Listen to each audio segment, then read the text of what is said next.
Hello, hello. This is Sweater Freak's Knitting Lounge, episode 20. Wow. I started recording these series about a year ago and try to be consistent, and we're only at episode 20. But anyway, I'll try to do better. So, just to introduce myself, if you're here for the first time, this is my knitting channel. We'll talk about knitting, designing, clothing, fashion trends, yarn, of course, yarn. And that's pretty much it. And I'm Jenny Feifel, known as Sweater Freak on Ravelry, Instagram, and here.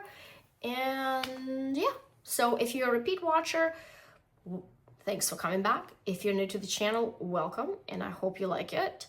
And these episodes are for answering questions and just talking about what I've been up to in the past week. And I try to post weekly segments just to give you guys an idea of what I'm working on, what's coming up in the future, and so on and so forth. So anyway, let's get started. So,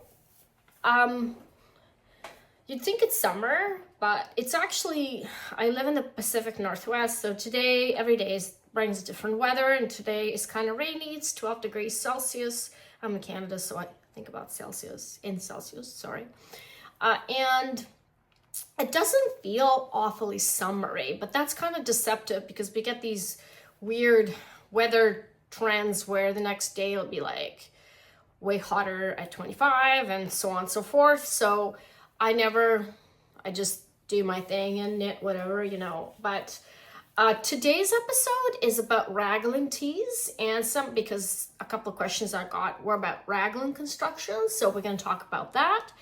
And even though it's not a summery weather outside, I am actually working on the summer pattern. I'm a little bit late this year, and sorry, I just have to refresh my screen here. Despite trying to kind of keep things up, but this year in the summer, I went traveling in April, and it kind of derailed everything because I wasn't really prepared and I didn't have things lined up, because sometimes it's just things don't work out the way, you'd want them to. But anyway, better late than never. And I'm going to show you what I'm working on. It's not a secret, so let's get started. So on to the questions. Let me put my glasses on. Hopefully there won't be too much glare.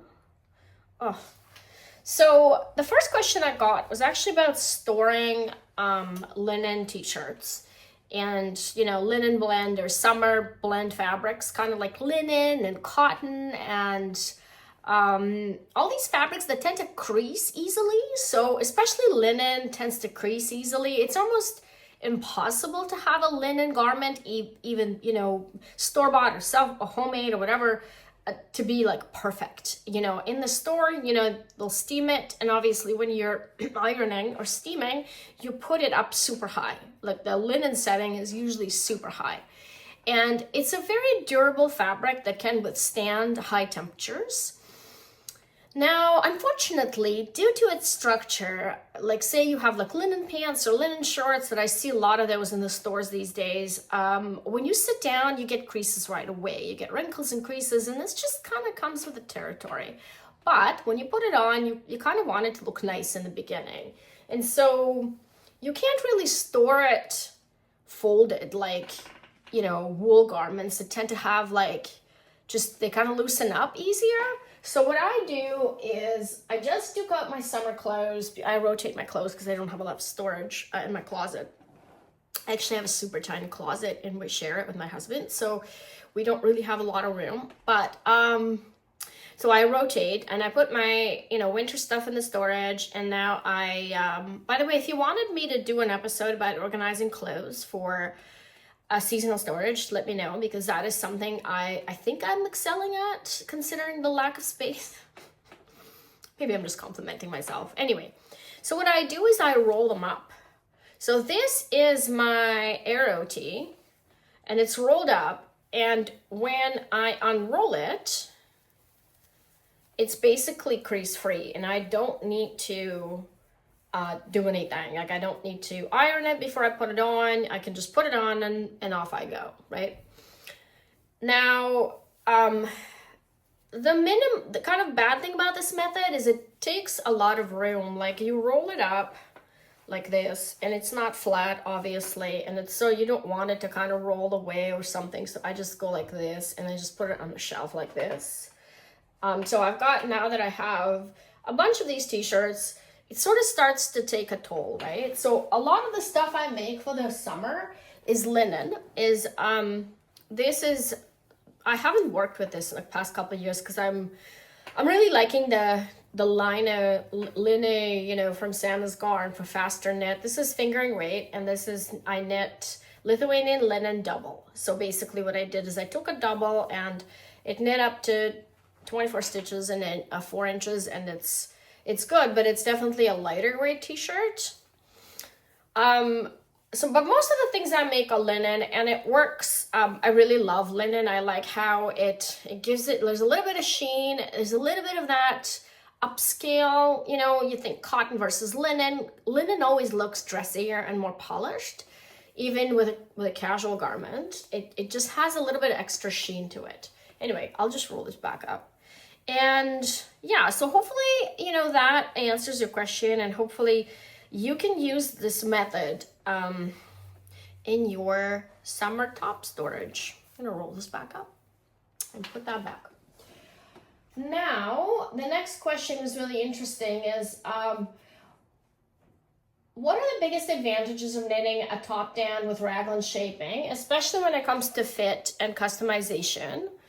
So obviously, I always recommend this in the pattern. When you're knitting something top down, you can always throw it on and try it on at any given time.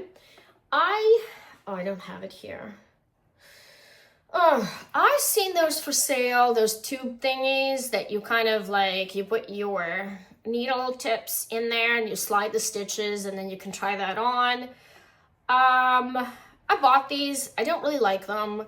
I prefer the yarn method, like scrap yarn. So what I do to try it on, I throw all my progress onto scrap yarn and I try it on. And the reason why is because scrap yarn allows the stitches to relax and to kind of, you can see how it's actually going to fit. While the tube is just, it's a tube. So it'll, you know, it doesn't give me the true representation. Another thing that I really like, and I've actually repeatedly said that in many episodes, is that what I like to do is when I get to the, if I'm working with a yarn I've never worked with before, when I get to armpits, I block my progress and then try it on. And then I can either, you know, add more shaping or take the shaping away to fit, you know, my body.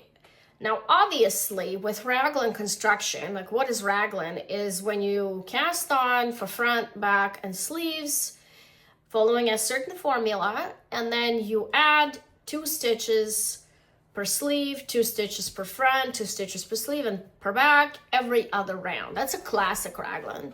There's ways that you can customize this depending on your body type. Now, the thing with raglan is it doesn't suit everybody. And I think it kind of gives, there's definitely a lot of popularity attached to it because it's easy. Like it's easy to knit a raglan sweater. But in reality, in terms of your proportions and your body type, it doesn't really flatter a lot of people. I know I'm probably gonna have a ton of rotten tomatoes thrown at me for saying this, but it just doesn't. Like, you know, I like knitting raglans. I like raglans on myself, but I have a body type that's suited for raglan, so I have square shoulders. You can tell that I have square shoulders, and I pretty much can wear, like, see how what I'm saying is I'm gonna straighten my back and my shoulders are pretty square. So I can pretty much wear anything. I can wear, you know, drop sleeve, I can wear raglan, I can wear lots of different top constructions, right? But a lot of people, they don't look their best. Now, satin sleeve is a little bit harder to work. It's more cumbersome. It's not something maybe you want to knit in the summer. Also, a lot of people don't really care about how well they look. And that's a different story. You know, we all knit for different reasons. Like, sometimes you just want to knit something to wear around the house or to just garden, you know, to go out like sitting on your patio, it doesn't need to be like, you don't need to look like you're going out or whatever. So there's different reasons why people knit, or, you know, but there's ways to customize raglan, and that's what this question is about. Now, if you're adding 2 stitches every other round, it's going to result in a line like this. And obviously there's problems with that for some people. So if your bust, if this distance is shorter than you'd expect and your bust is small, you're not going to get enough stitches for your bust. And that's just one example. And that way you're going to have to add, you're going to have to work some increases that are body only. And I actually do that in some of my patterns because I find it's, for women, it's really useful, especially if you have a big bust, to add a few stitches here to have it like, to give it looseness, because for summer linen tops, and this episode is the context here is the summer linen tops, which I'll show you after, is, and I'm going to link to the sweater, to the summer top bundle. I'm not going to link every pattern, but you can just look on the bundle and see what I'm referring to. Linen doesn't, you're not going to knit like a fitted top. Linen needs to have some ease. So maybe 2 or 3 inches of ease to kind of have that flow. But it's not fabric that's, unless it's like, you know, tailored suit from linen, then, you know, with a lining or something, I mean, that's a different story. But if it's knitted fabric, like jersey, which is what knitted fabric is essentially jersey fabric, you have to have a little bit of ease. So I like to add extra stitches to do those increases just for the body and skip the sleeves, because the sleeves sometimes get too large, you know, in relation to your bust. Another problem is the opposite problem, where somebody may have this distance, like the armhole distance, too long. And that way, you know, if they keep increasing, they're going to end up with a garment that's way too large for them, right? So then you just work for extra half an inch or an inch or whatever without any increases. There's different ways to customize it. That is why top-down knitting is actually, I love it, because you can just try it on and see, because the designer usually, like my patterns usually are written for standard sizes, and every designer is like this, because there's no way we can customize for like all of you. So a knitter, it's their job to customize it if they want to. I mean, some people, you know, like I said, they don't want to customize it. They'll just sit and knit and throw it on. It looks fine. In most cases, it'll look fine. But the thing is, it's, you know, it gives you an extra ability and chance to try it on and try to customize it to your body type. So that, I think that's the biggest advantage. A couple of years ago, I saw a lot of kerfuffle on Instagram, especially in the, you know, Russian-speaking segment of Instagram, where they like to get into these arguments about how sewn garments are always preferable, and, you know, this try-on thing is only for people who don't do their math. If you've done your math, you know, you shouldn't have to try it on. You should just trust your you know, your math and your swatch. And I disagree with that. And because knitting is not like math, it's not black and white, it's not 0 or 1. Your swatch may lie, your gauge may change. You know, today you're in a good mood, you're knitting with your gauge, and tomorrow you're uptight, you're too tight, and your swatch lied. You know, we're people, we're not, you know, the same every day. And that's why it's important to be able to try on your garment. So yeah, so that's the biggest advantage. So let's move on to the next question. Sorry, look at this. This took way too long. It's one of my favorite subjects, though. So, have you ever run into challenge adjusting stitch counts or sleeve depth on a top-down raglan? What tips do you have for making those tweaks successfully? We just talked about that. So I'll just, yeah, sorry, that was covered, and I kind of read both questions and I decided I'm going to address them in one. So yeah, so basically I'll repeat to you. If you are missing increases, you can just work body only increases. You can also work sleeve only increases. So it just depends on your body type. So I would suggest first and foremost, have someone measure you, or take a raglan tee that's store-bought that you like and measure it, and kind of go from there, you know. And I find that these tips, and this is not my tip, the tip is well known, every designer gives those tips. Oh, sorry. That those will, I think those would serve you well. All right, so on to raglan tees. And with raglans, it's not a boring construction. There's different ways to do the raglan increases. The one I just showed you that I rolled up has eyelets, so that's kind of gives a romantic touch. You know, it's, if you like that kind of thing, it's very airy and romantic. And because I did lace at the bottom, I kind of thought this would work nicely. I'm gonna roll it up again. This one, I don't remember that one, how it's called. I'll just link to the bundle. I don't remember, but this one's a plain version. I know I knit 2 t-shirts that year. I think this was about 5 years ago. That's just a plain t-shirt, and I actually wear that quite a bit. And these ones are just make one left and make one right.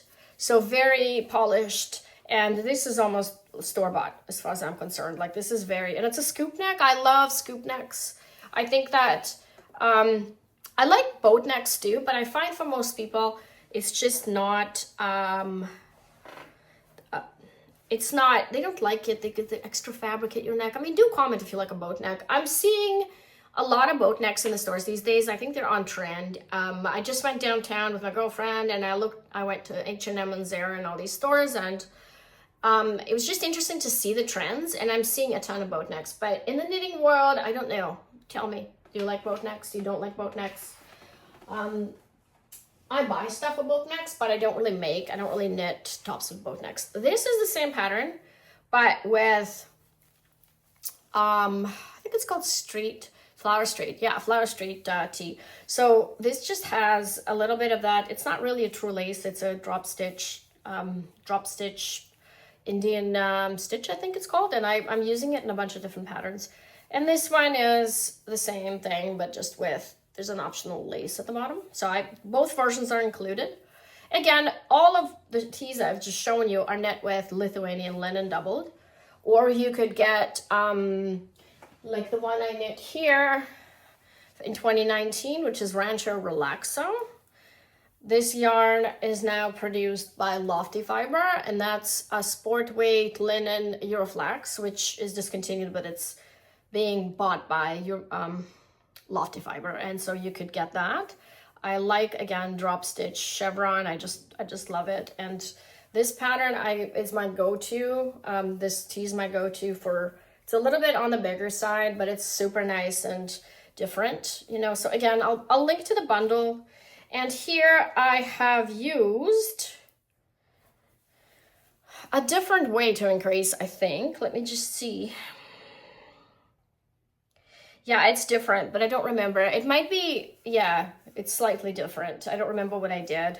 I haven't looked at the pattern for a long time, but, and also I did a little bit of a drop stitch on the sleeves just to give it a bit more playfulness. Yeah, so, and you've seen last episode, I showed you the Perfect Summer Tee, which I think is one of my most popular patterns. And this is a lifted increases that result in just the cleanest, to me, this is the cleanest raglan shaping. Absolutely the cleanest raglan shaping. And while we're talking about raglans, this year, I have been slow, but I'm working on a raglan tee with yet different increases. And what I did here, it's the same increases, but I swapped them and I put 2 stitches in between them. And look how different this looks. So instead of doing make one right and then make one left, I swapped them. And I put, instead of 1 stitch between the markers, I put 2. And that results in a totally different look, So I'm not far yet. I've tried two row stripe. I didn't like it when I put it on, but I think that this is working. I think I love it. And I don't have a lot of striped knit t-shirts in my closet, so this would be a welcome addition. And I am thinking that I'm probably going to put that up for test at some point in the beginning of June, hopefully. I wanted to also do a tank top this summer, but I don't think this is going to happen. Just because the time is sort of kind of pushing, and I don't think it's gonna happen.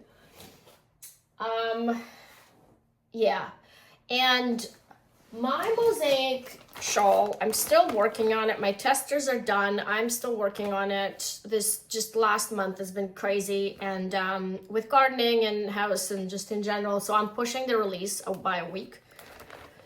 A week here and there doesn't really make any difference anyway, but it's coming. So if you want to know, as usual, if you want to know first about releases and not miss any specials, and my subscribers always get specials, there's a newsletter link at the bottom of the description for this episode that you can sign up to. I usually email about twice a month, and yeah, that's pretty much it. As usual, there's a form for you to ask me questions, or you can email me. And till next week, thanks for joining me. Bye.